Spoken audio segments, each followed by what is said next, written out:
저도 그 민주당 출입도 과거에 이제 정치부에 있을 때 하고 했지만은 이렇게까지 당권을 가지고 완전히 박터지게 싸우는 거는 저는 처음 보거든요.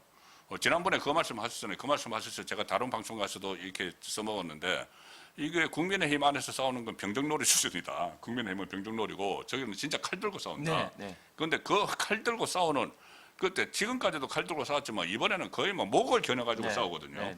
그 이유가 뭡니까 도대체? 예, 원래 이 좌파 간의 어떤 이 계파 싸움은 우파보다 훨씬 더 치열했던 것이 전통이기도 했습니다. 그럼에도 불구하고 지금 이렇게 과거 어떤 그 당내 선거보다 더 치열한 이유는 저는 22대 총선에서 소위 친명행지 비명행사를 의원들이 직접 봤기 때문에 그렇습니다. 당권을 뺏기니까 어떻게 되더라 하는 것을 우리가 직접 봤기 때문에 그때 친명행제 하면서 사실은 정말 이름도 듣도 못했던 덮보잡들이 대거 공천이 되는 반면에 비명계에 있던 사람들은 정말 나름대로 이름이 있던 사람들은 정말 행사를 완전히 뭐 말도 안 되는 이유로 행사를 시켰습니다. 박용진 가장 대표적으로 뭐 박용진이라든지 그런 사람들 뭐 정말 그 당원 당규를 바꾸면서까지 그 원래는 당내 당원들만 선거를 해야 되는데 또 서울로 확장을 해서 뭐 한다든지 뭐 여러 가지 어떤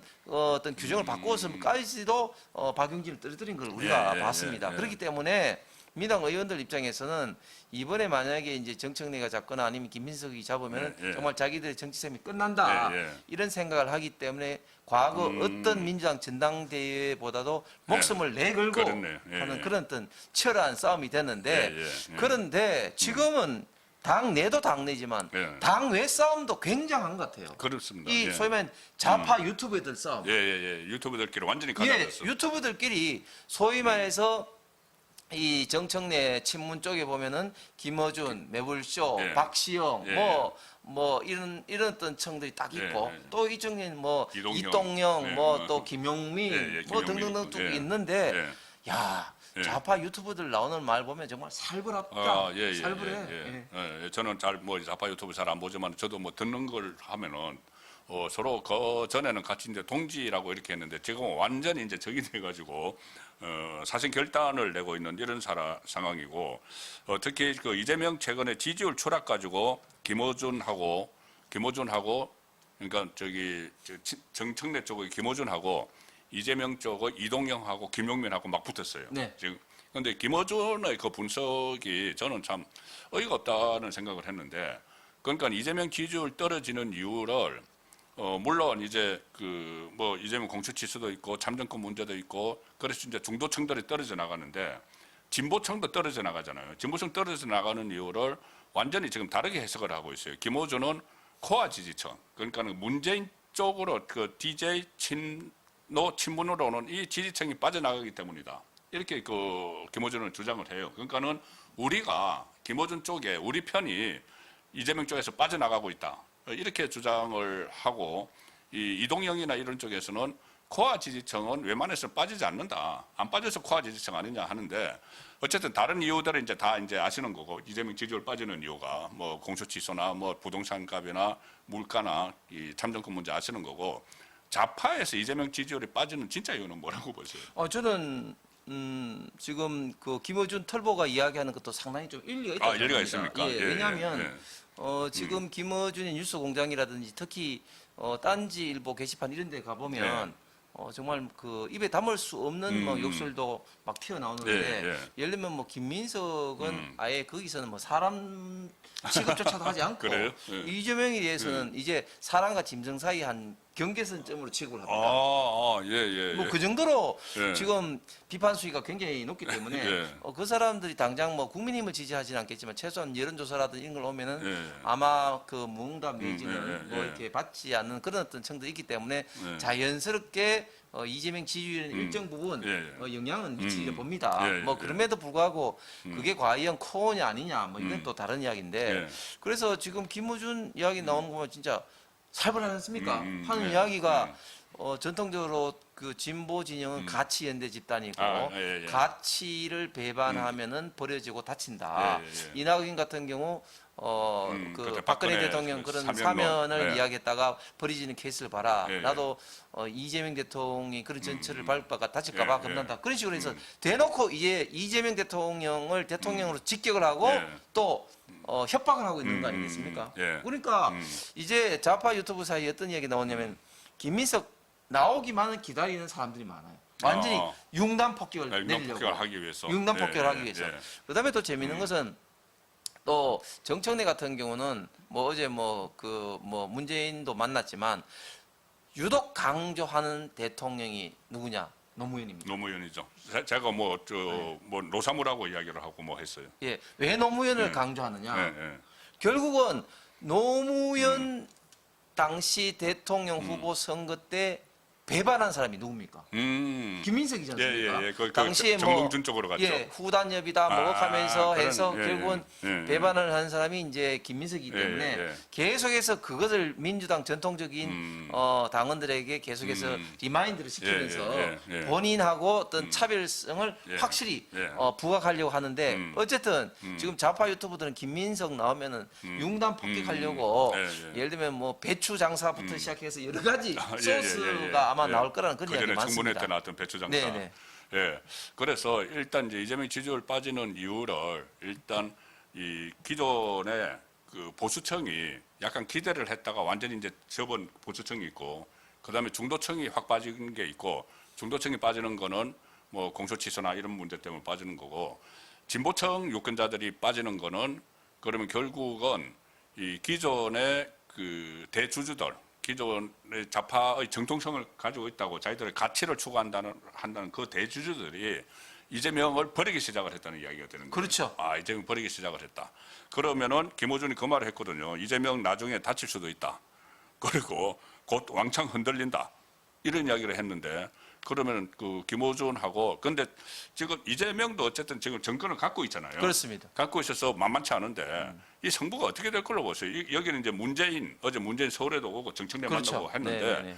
그다음에 김호준, 여기 조국 또 들어가죠. 유시민, 문조털레유라고 하는 그 그룹이 있고, 이재명이 있고 있는데, 이재명이 김호준의 예언대로 나중에 다치고 곧 지지율이 왕창 흔들리고 이렇게 될까요? 그 시점이 되면 언제쯤 된다고 보십니까? 예, 뭐 저는 그럴 가능성이 충분하리라고 보는 게 예. 왜냐하면 예. 사실 우리가 역대 대통령 때 보면은 딱 한 사람을 빼고는 대통령 지지율이 점차 하강 곡선을 그릴 수밖에 없습니다. 예, 딱 한 정말로. 사람이 누구냐면은 이제 이명박 대통령 같은 경우는 예. 워낙 그 정권 초기에 광우병으로 광우병, 그 뭐, 예, 지지율이 예. 폭락했다가 예. 오히려 이제 회복을 했었죠. 예.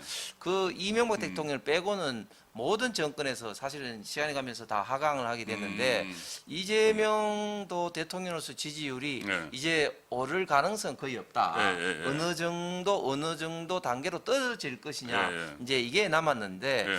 결국은 지금 좌파 진영에서 이야기 나오고 있는 것은 이재명 정권이 뭐 그 실용 중도 이야기하면서 전통적인 좌파 진보 정책을 버린 것들이 몇 가지가 있습니다. 예. 예를 들면 뭐 일본 케이스. 예. 일본은 뭐 문재인 때도 그렇고 계속해서 뭐 토착 비구 타령하다가 이재명 때는 좀 달라졌잖아요. 예. 뭐 다카이치하고 뭐. 예. 근데 뭐 그건 뭐 좌파 진영 측에서 어느 정도는 이제 수용을 했는데 나머지 부분, 특히 가장 중요한 검찰 개혁이라든지 예. 이런 보안수사권. 어떤 부분에서는 정말 이제 폭발한다 이렇게 예. 공언을 하는데 예. 예를 들면 유시민이 이런 표현을 쓰더라고. 검찰 관련해서는 노무현 대통령 이래로 바꿀 수 없는 진보의 큰 깃발이다. 이거를 버린 순간 진보도 그 사람을 버릴 수밖에 없다. 그런 예. 이야기를 합니다. 물론 뭐 유시민 말이 뭐 정답은 아니지만 그러나 진보에 자기들 안에서 큰 이제, 예. 영향을 끼치는 그 진보의 이 스피커는 분명하지 예, 않습니까? 자, 그러면 이번에 이 보안 수사권을 둘러싼 이런 어떤 논쟁이 예. 이 이재명 정권 지지율을 떨어뜨리는데 저는 큰 어떤 촉진제 예. 역할을 하리라 봅니다. 그러면은 이제 반대로 이재명은 왜 그 보안 수사권을 좀 남겨둬야 된다고 지금 계속 그 주장을 하면서 그 주장 때문에 이재명 지지율도 떨어지고 좌파에서 이제 이재명 버리려고 하고 그리고 공격거리를 주는데 이재명은 정말 국민에게 피해가 갈까봐 이제 그렇게 이야기하잖아요. 그 보안 수사권을 완전히 뺏어버리면 경찰 수사를 믿을 수 없기 때문에 검찰이 좀 보완을 해줘야 되는데 그걸 못하게 되면은 나중에 국민이 피해를 입는다. 그래서 보안 수사권을 남겨놔야 된다고 하는데 그게 전부일까요? 뭐 그건 뭐 저는 립 서비스라 보고 예, 예. 저는 다른 두 가지 큰 이유가 있다고 보는데 예. 첫 번째는 결국은 검찰은 결국은 권력자가 사용하는 가장 좋은 칼입니다. 예, 예, 예. 그 예, 예, 예. 칼을 전부 다 버리고 싶진 않죠. 그게 가장 클 예, 거고 예. 또 두 번째는 예. 결국은 공소 취소가 결국은 관련되는 거 아니겠습니까? 그러니까 검찰에서 해야 되니까. 예, 예. 결국은 검찰에서 결정을 해야 거래설 되는데 나왔잖아요. 거래설. 예, 자 보십시오. 과거에 이재명이 그 당 대표 시절에 사실은 다른 정부 조직의 예산에 대해서는 계속해서 다 윤석열 정권 때 삭감 다 시켰습니다. 그렇죠. 예, 뭐 예. 심지어 대통령실 같은 경우 뭐 삭감 해가지고 사실은 급식비 빠져도 없는 거라든지 아니면 또 경찰 검찰 뭐 이런 어떤 특권비 이런 걸 없애가지고 그 밤에 야간 잠복을 못하게 한다든지 예, 예, 뭐 예. 그런 것들이 예. 있었지 않습니까? 예. 그럼에도 불구하고 오히려 막 예산을 더 늘려준 집단이 있어요. 어디냐? 법원은 막 올려줬습니다. 예, 법원 올려줬죠. 왜? 예. 본인의 재판이 많았으니까 예, 그때. 예, 예. 자, 그런데 지금은 우리나라 전체적으로 딱 유일하게 하나 신경 쓰는 어떤 집단이 검찰인데 그 검찰 중에 결국은 이 보안 수사권을 최소한 남겨줌으로써 검찰의 최소한의 자존심을 좀 지켜주는 척하면서 예, 예. 결국은 본인의 가장 큰 아킬레스건인 공소를 좀 취소하기 예, 위해서 예. 검찰들과의 어떤 딜을 시도하기 위한 어떤 그런 어떤 수단이 저는 필요하기 예. 때문에 보안 수사권 남긴다고 예, 봅니다. 예, 예. 그러니까 그때 그 김호준 방송에서 이제 그 거래설이 한번 나왔잖아요. 그렇습니다. 그러니까 검찰이 소원을 하는 그 보안 수사권을 주고 그다음에 그 이재명은 자기 생명줄이 걸린 공소를 취소해주는 이게 이제 거래설인데 그런데 그때 거래설 당사자로 또 제기가 됐던 사람이 바로 정성호 법무부 장관이었는데 최근에 정성호 사퇴설이 나오고 있어요. 그 와중에 누구죠? 그 지금 민정수석 한찬식을 그 이재명이 민정수석에 발탁을 했습니다. 한찬식이 누구냐? 일단 그 전에 문재인 그 환경부 블랙리스트 사건을 수사를 했던 검사고, 그 다음에 최병렬 전 한나라당 대표의 사위, 최병렬 전 한나라당 대표는 노무현 그 탄핵에 앞장섰던 인물. 그러면 친노 친문 쪽에서 굉장히 적대감을 가지고 있는 한찬식을 민정수석에 발탁을 했는데. 진짜 이유도 이 공소취소하고 좀 관련이 있을까요? 직접 관계되죠. 왜냐하면 직접 관계, 사실은 이 공소 취소를 하기 위해서는 예. 정말 검찰 내부를 잘 알고 그렇죠. 나름대로 예, 예. 검찰 내부에서 예. 좀 신망을 받으면서 예. 이야기가 될 수 있는 사람이 돼야 되는 거 아니겠습니까? 그렇습니다. 예, 예, 예. 그렇게 하기 예. 위해서는 당연히 검사 출신이 될 수밖에 없는 건데 예. 그렇기 때문에 사실은 검찰을 없애고 검사를 그렇게 나쁜 집단으로 몰아놓고 정작 본인의 곁에 가장 중요한 역할을 하는 민정수석은 계속해서 예, 예, 검사를 맞아요. 임명하는 공욱 것도 다음에, 예. 예, 본인에게는 정말 이 공소 취소를 하기 위해서 민정수석을 검사로 했다고밖에 예, 예. 해석이 이제 안 예. 되는 것이고 예. 한잔식이 조금 전에 이제 대표님도 그런 말씀을 하셨는데 사실 또 중요한 게 또 있습니다. 아, 뭐, 뭐냐면 그렇죠. 예. 한잔식이 최병렬 사위로 해서 물론 이제 노무현 대통령 어떤 뭐 탄핵에 또 관계가 되지만 그러나 그것은 뭐 사위 장인 관계이기 때문에 예, 예, 뭐 좀 예, 그렇고 예. 노무현 대통령 수사에도 직접적으로 관여를 했습니다. 아, 한참씩이? 당시에 첨단 예. 부장으로 직접 관여를 아, 했습니다. 예, 예, 그렇기 예, 때문에 예. 친노 진영에도 한찬식이라 하면은 굉장히 이를 갈 수밖에 예, 예, 없는 것이죠. 예, 친문 예. 진영에서는 대표적으로 동부지검장 할 때 이 그 환경부 김은경 블랙리스트를 환경부장관. 하면서 예. 김은경을 당시에 이제 징역 2년 실형을 구형하고 예, 예. 또 청와대 인사비서관까지 신미숙. 실형을 예. 할 정도로 이제 했기 때문에 친노 친문으로 봐서는 이를 갈 수밖에 없는데 예. 그런 사람을 민정수석했다. 예, 예, 예. 이것도 전면전을 한번 해보겠다는 이야기네. 굉장히 예. 친노 친문으로 봐서는 이제 예. 분노할 수밖에 없는 차원이죠. 예. 저는 근데 아무리 한찬식 같이 검찰에 올 수 있고 또 나름대로 검사들하고 내부적으로 이야기된다 할지라도 예. 공소 취소는 저는 사실상 물 건너갔다. 예, 예. 왜? 이번에 그 연어 술 파티가 이제 위정으로 예, 이제 딱 예. 결정됐지 않습니까? 그렇죠. 이화영 유죄 예, 받았으니까. 그렇기 때문에 과연 검사 내부에서 이것까지도 위정을 받은 이런 어떤 사안에 대해서 예. 공소 취소를 시도할 검사는 저는 없다고 봅니다. 그러니까 그 이재명이 공소 취소하는 거는 두 군데서 할 수가 있죠. 하나는 기존에 이제 검찰에서 할 수가 있고 이제 검찰에서 그때 뭐 그 거래를 했다 이런 의혹이 있는데 잘 안 되니까는 특검을 이제 만들어 가지고 특검의 공소 취소권을 주려고 한 거예요. 그런데 특검이 공소 취소를 위한 이 특검이 발의까지는 해놨는데 이화영이 이게 유죄를 받았기 때문에 사건이 조작된 것이 아니다. 그러면은 특검을 만들어서 사건이 조작됐기 때문에 공소를 취소를 해야 된다고 하는데 그게 어렵게 됐잖아요. 어렵게 되니까는 다시 이제 검찰에다 대고 공소 취소 해달라고 해야 되니까 그래서 거기 좀 딜을 할 수 있는 그런 인물을 앉혔다 한참씩 그렇게도 지금 볼 수가 있겠습니다. 어쨌든 뭐 특검에 의한 공소 취소든 여기 검찰에 의한 공소 취소든 둘 다 이제 물 건너갔다 그렇게 봐야 되는 것이죠. 그래서 장동혁 대표가 퇴원을 하면서 또 제1성으로 이야기한 것 중에 하나가 재판 재개를 해야 된다. 그럼 재판 재개를 해야 된다. 자, 이재명 재판 재개 가능성이 좀 있을까요? 그러니까는 만약에 정청래가 당권을 잡고 나면은 재판 재개할까요? 저는 결국은 이 재판 재개 여부는 이재명 정권의 지지율이 결국은 결정한다고 봅니다. 그렇죠. 예, 결정한다고 봅니다. 왜냐하면 정치인들 같은 경우 이제 당 지지율이 떨어지고 해서 다음 네.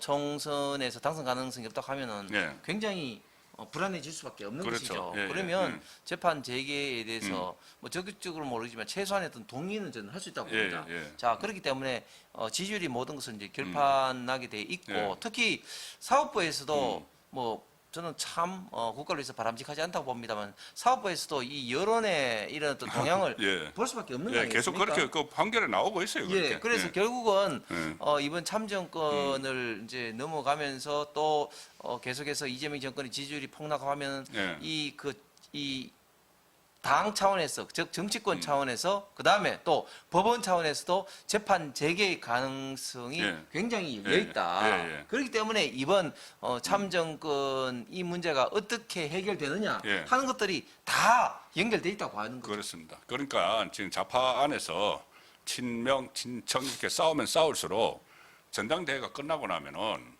엄청난 변화가 있을 수가 있어요. 그 감정이 막 쌓인 상태에서 지금 개인의 감정이 아니고 진영끼리 헤게모니 다툼이거든요. 그러면 만약에 정청래 쪽에서 이 연합군이 정청래 연합군이죠. 뒤에 이제 문재인도 있고 김어준도 있고 조국도 있고 연합군이 이기게 되면은 그러면은 바로 이재명을 날릴 수 있는 게 재판 재개죠. 왜냐하면 선거법, 공직선거법이 유죄 취지 파기환송돼 있기 때문에 서울 고법 형사 7부에 들어가 있는데 그 판사가 그냥 움직이면은 그냥 날아가는 거예요. 그렇습니다. 날아가는 상황이고 만약에 이제 거기에 이제 플랜 A가 하나 있고 플랜 B는 또 탄핵도 있어요. 탄핵이 이재명 탄핵거리는 쌓이고 쌓였지 않습니까? 그래서 그 전에 우파가 탄핵될 때 뭐 3분의 2가 돼서 한 게 아니거든요. 좌파에서. 그래서 만약에 정청래가 이 당권을 잡으면은 또 탄핵도 추진을 할 수 있는 그런 상황까지 좀 예상이 되는데. 그렇습니다. 예, 자, 이제 이번에 한번 생각해 보시죠. 이번 네. 참정권의 어떤 문제에 지금 이재명 정권이나 민주당은 뭐 무조건 선관위에만 책임을 돌리고 있지 않습니까? 예, 예. 자, 위철한 임명도 그렇고, 그 다음에 이번에 또 여러 가지 새로운 어떤 사실들이 나오는데 네. 선관위 특히 이제 행안부에서는 이런 어떤 투표지 부족 문제를 몰랐다고 했는데 이게 거짓말이 드러났습니다. 예, 예. 그 투표 당일날 오후에 선관위와 행안부가 6차례나 통화를 예, 했기 때문에 예, 이 예, 내용을 예. 알고 있습니다. 그럼에도 예. 불구하고 이 윤호중 행안부 장관이 이게 문제 커지면 안 되니까 덮으라고 이야기를 만약 했다고 하면 예, 예. 이거는 그건 정부적 탄핵이죠. 차원에서 엄청난 문제고 예, 이거는 예. 진짜 탄핵감이죠. 예, 예, 예. 그렇기 때문에 이런 어떤 사안들 즉 이 국정조사를 통해서 우리가 최대한 여러 가지 그 정확한 소스를 많이 찾아내야 된다. 예. 그렇기 때문에 굉장히 좀 중요하고 그래서 이런 것들을 이제 자양분으로 삼아서 특검으로 연결시켜서 그렇죠. 이 탄핵이 예. 일어날 수 있는 문제가 예. 이 참정권 문제를 해결하다 보면 예. 저는 충분히 어디서든지 튀어나올 수 있다고 봅니다. 예. 결국은 저희들이 이제 일부에서 처음에 시작할 때 우리 홍숙전 의원님께서 올림픽 공원에 그 시간만 났으면 이제 가시고 새벽 3시까지도 계셨고 해서 제가 이 별명을 하나 별칭을 좀 붙여드리려고 하고 있었는데 올림픽 공원의 전사, 우파 전사 이렇게 붙여드리려고 하고 있었는데 결국 지금 마무리하는 상황에서도 이제 그런 문제, 참정권을 훼손한 그 문제도 이재명의 탄핵거리가 될 수 있다. 그렇습니다. 예, 우리 거기에 지금 적극적으로 앞장서고 계시는 홍석준 의원님 모시고 6월 25일 홍석준의 여의대로 보내드렸습니다. 예, 오늘 좋은 말씀 감사합니다. 다음 감사합니다. 주에 뵙겠습니다.